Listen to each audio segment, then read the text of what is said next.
you relocated to Germany, but you're in your homeland right now. What are you doing there? It's my dad's birthday. Oh. 2 days ago.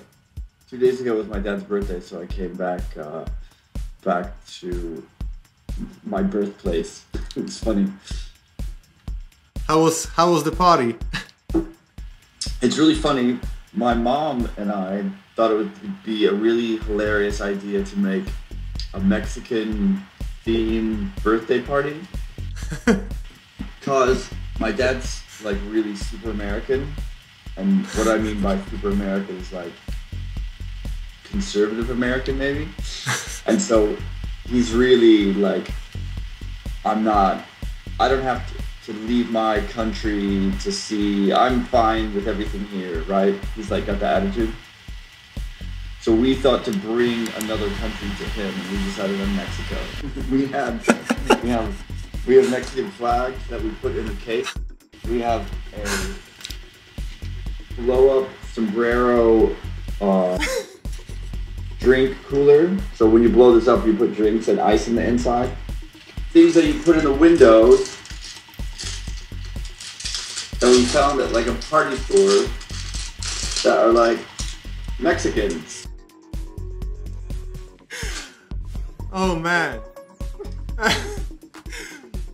So we had as authentic as we could get Mexican guests, and we made assorted tacos and black beans and other amazing authentic dishes, and that was his birthday party. I think it was it amused my mother and I more than it amused my dad and my uncle and my brother. It's 8 a.m. on your side, isn't it?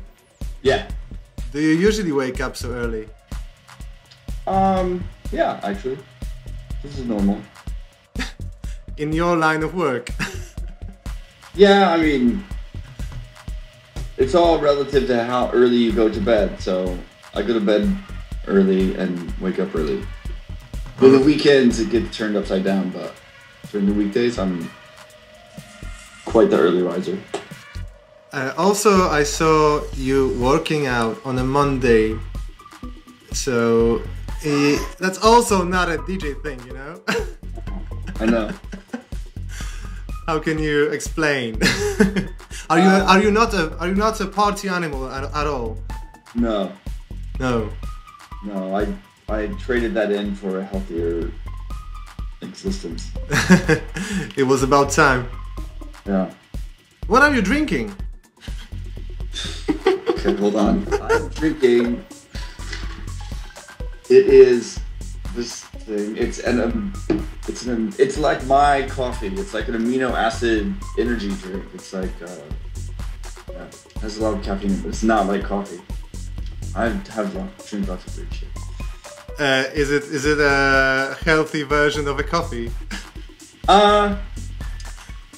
Yeah, but that kind of implies that coffee is unhealthy. It's not more healthy. It's just a different kind of thing. It's like has a bunch of amino acids, with protein building block kind of thing. Man, you're totally busting me, right? You're getting the real up close and personal view.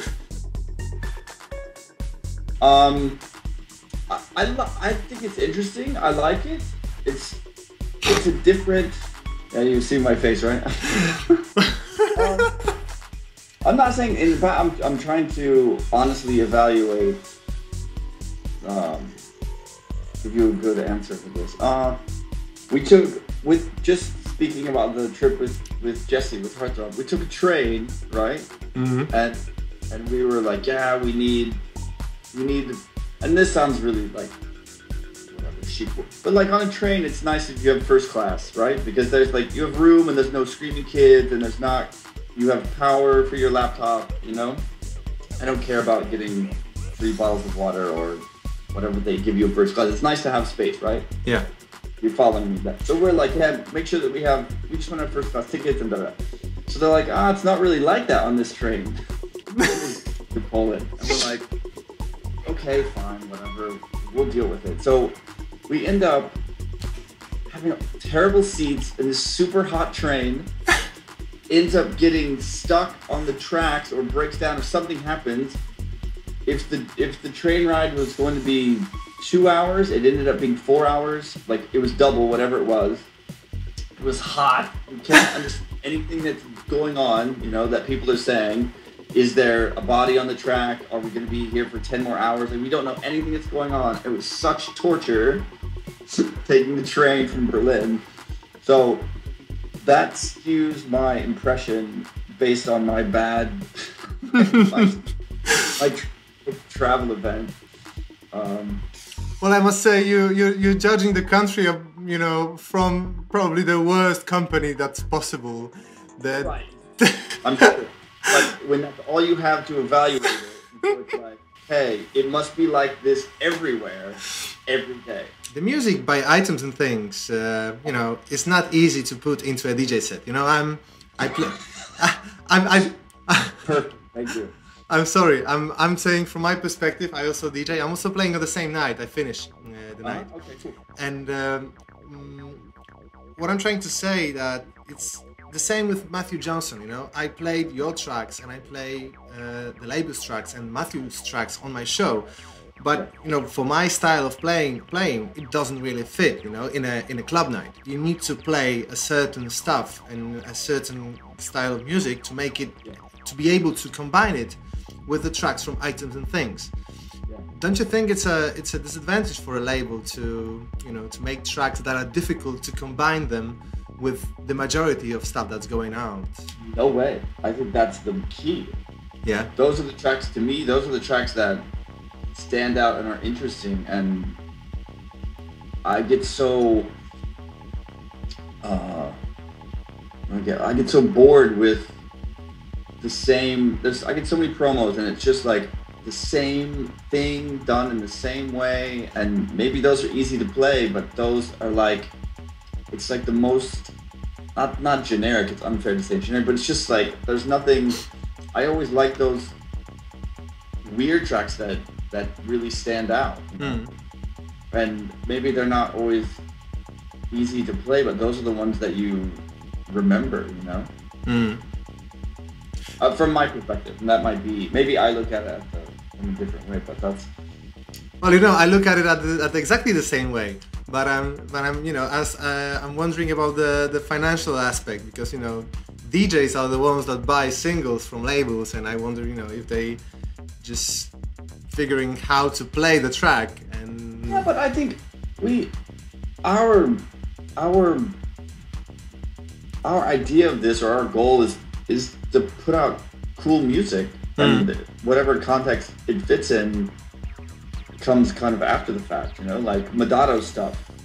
I don't care if no one can ever play it in a DJ set. It's amazing. You know, like the last EP from him, and also his track on the compilation. I love that track on the compilation. And it's like, for sure, no one's ever, it's not going to fit into anyone's DJ set. You know, but that track is one of the most unique ones on the compilation, I think, you know? Great. And I think that gives us more,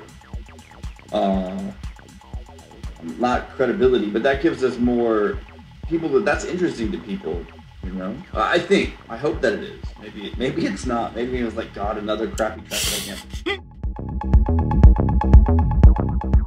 If you're a young producer or DJ and you go out to see so and so, doesn't matter who, and they play these things, you're like, okay, that guy is at the top of his game, he's at the top right now. I need to make stuff that he would play or make stuff like he played. You know what I mean? Yeah. Then people start just on this kind of circle of the same thing. And then when that guy gets something released, his friend's like, shit, that was awesome. He got I'm gonna make stuff like he makes. You know, and then everyone's just aspiring to get something that so-and-so will play so they can get a gig, so they can play more, so, you know, and it's like... Closed circle. Yeah, and I don't always think that that's the most unique or creative solution. Yeah, definitely not. Madado's stuff, I know that he's not sitting there going, man, what is so and so gonna play. He's not doing that for sure. He's like, this sound is awesome to me, and these weird influences, and I'm making the music that I make because it's the music that I want to make, not because, you know, he has some other, not ulterior motive, but like that's his goal, is to make cool stuff, not to like have people play it. Maybe he wants to have people play it, but you know what I mean? Like he's kind of in his own world, I think. Yeah. What about the world of you and Gibby? I read he sent you some vocals. Yeah, I have such shit. I have been working on this track, and in my studio, I have one external hard drive that has everything on it in terms of like sampled things and like whatever. I have some, let's say, machine, and I have all these samples. So when I go between laptop and desktop, I have all the same configuration, right? Mm-hmm.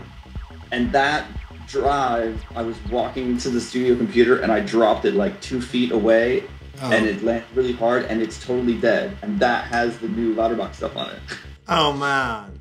So, and I'm so stupid. I had like maybe 2 or 3 years of no hard drive problems, so I kind of got out of the habit of making duplicates of them. And then last month, 2 drives have died. So in New York right now at a data recovery place, and I talked to the guy yesterday, and one of the drives he's getting all the stuff on, and the drive with the Louderbox stuff he's working on today. So, lesson to anyone that's listening to this: buy 2 drives when you buy a new drive. Spend the extra $150 and back your shit up every time, because it's a nightmare. And if I lose these tracks, it's like there's no way to get them back. You know, it's like this. It's gone. It's done. I'm in tears. I mean, it's one of the drives is with all my music on it, and I don't. It's just out of convenience and habit that I have it on this external drive. It's like if I download stuff on my desktop and then I transfer, it's just like out of habit over the years. You know, I probably don't really need to have this external hard drive. I probably have enough space on my laptop now, but I just have always done it this way, and it's no excuse, but that's how it is. And that drive played, let's say, Saturday in Italy, then flew to the States, then went to Colombia from New York. And so the first gig is in Colombia. I go to plug this drive in, and it doesn't show up. And it's like, you have to play now. It's not like I had time to check in the hotel, you know? It's like I'm plugging all my stuff in, and the last thing I plug in is my drives. And it's like, where's this drive? And it's like, come on, woo! It's like it's peak time Colombian nightmare. Oh, it was awful. And then I'm just like, oh my God, what do I have laying on the desktop that I can make this work for 2 hours? It was stressful, but, and then so I had to play 6 more gigs in South America in this state of chaos. Have you ever gone to London just to get a haircut? Have I gone to London to get a haircut? Yeah, only for that. Yeah, of course. Yeah. Yeah. Excellent. Well, there's like more of a story to that. And what's even more funny, I tried to go.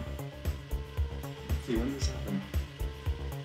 Okay, my ex-girlfriend, a friend of hers, is a hairdresser or whatever, and he always cut my hair, and it's always really good. But I would always go there because, you know, she lived in London. So that's where the habit of going to London and getting a haircut didn't just happen randomly, you know, like there's a reason for it. So then when her and I kind of broke up, I still needed a haircut, obviously, but I didn't have the need to go there to see her, right? So maybe 2 years ago, around Christmas, in December, I tried to go and couldn't make it there. One time I got stuck in Frankfurt because of the weather, and another time I didn't even leave Berlin because of the snow. So that's even worse, is that I tried to go and didn't make it, and in the end didn't even get any kind of haircut at all. I have such a difficult time finding someone in Berlin that every time I stray from getting my haircut from this guy, I mean, it's so stupid getting your haircut, who cares, but like, it ends up really bad every time I do it. And every time I'm like, okay, that was the last time that I'm ever gonna let anyone but Greg cut my hair. And then it happens, I'm traveling, There's no one, and I say, okay, maybe this person will be okay because they come highly recommended. I was in LA one time, and they're like, this guy will be good, and it ends up being shit. And so I'm do it again and be like, okay, I'm Greg. I'll never do that again. Like, I'm sorry. So it's so stupid. Thanks for bringing that. No, you're exposing me. So you feel okay about exposing yourself somehow. Yes, but the part where I expose myself is not going to be in the show. Here's what's going to happen. I'm going to predict it. There's going to be Mexican backlash because I chose plastic renditions of, I don't know, of Mexican guests at my dad's birthday. I'm sure I'll make sure to put some Mexican tags in the YouTube description. No. No offense to any Mexican friend that I have. Okay, that's gonna be in the last piece.